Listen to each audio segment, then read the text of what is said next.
Et coucou ici, je réponds à la question, est-ce que l'oracle que je crée sera-t-il un jour diffusé? C'est une très belle question, c'est un très beau projet. Donc la première carte que je tire, c'est le 3 de coupe. Alors dans cette carte, je vois que mon consultant, il prend vraiment énormément de plaisir à créer cet oracle. Les sorcières ont les pieds dans l'eau, les poissons frétillent, donc les papillons volent, on voit beaucoup de légèreté avec cet air, cette eau, ce mouvement, c'est l'énergie de créativité, de passion, de réussite qui sont représentées ici. Beaucoup de joie, beaucoup d'amusement et le ressenti que j'ai en regardant cette carte, c'est que ce projet, pour mon consultant, est au-dessus de tous les autres projets.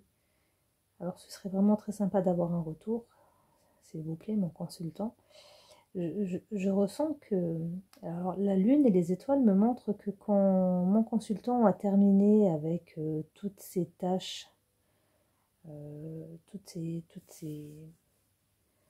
contraintes, je ne sais pas si le terme est approprié, toutes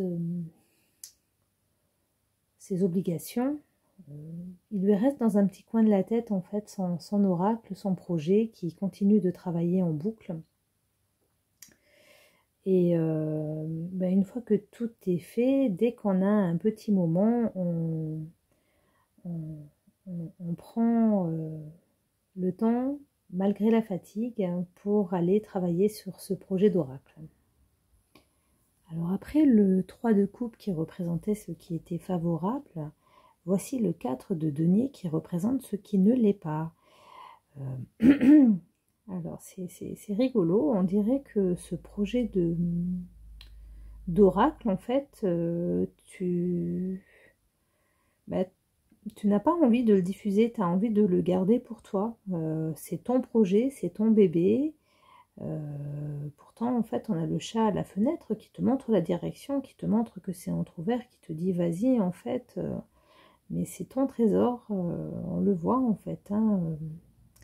Le sorcier, il est assis dessus, il le maintient avec son poids, avec ses mains, avec son regard fermé.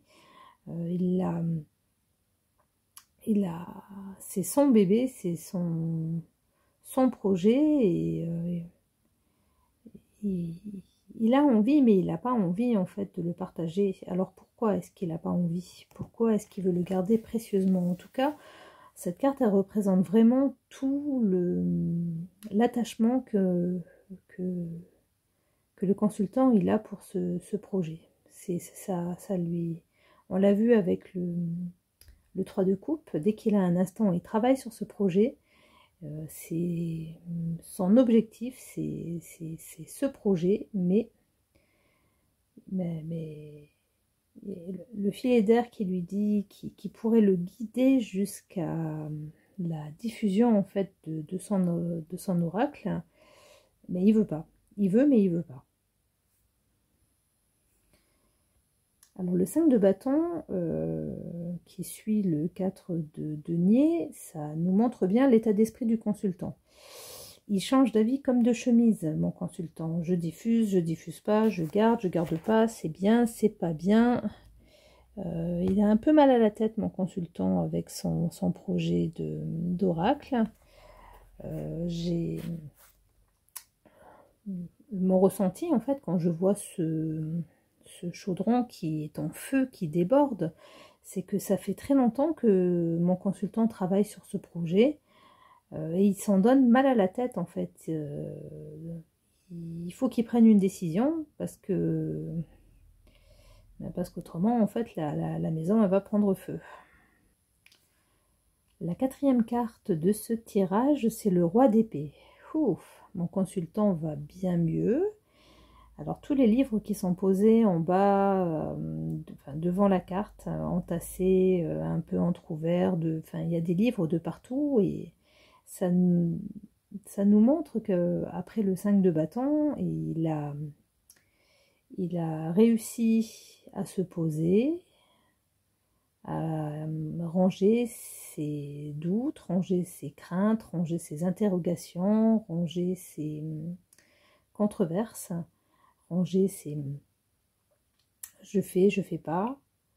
Et il a décidé on le voit avec l'épée tirée en fait, qui nous dit en fait on va suivre cette ligne de conduite. Voilà, je me sers de ce guide, c'est décidé. Ce sera cette ligne de conduite et pas une autre, parce que de toute façon il fallait bien en choisir une. Mais je sens que c'est la confiance du chat blanc qui est à droite de mon consultant, qui est tranquille en train de faire sa toilette. Ça démontre que la décision n'a pas été facile à prendre. Et là, en voyant le chat, on se dit ouf, ouf, ça y est, je peux enfin me poser et accompagner mon roi d'épée dans le chemin qu'il a décidé de prendre, et ce sera la bonne route. Pour la 5e lame, j'en ai tiré 2, il y en a 2 qui se sont présentés. Alors c'est pas du tout une addition puisque je suis pas partie avec que les arcanes majeures. Donc la carte qui en ressort, c'est la reine de bâton.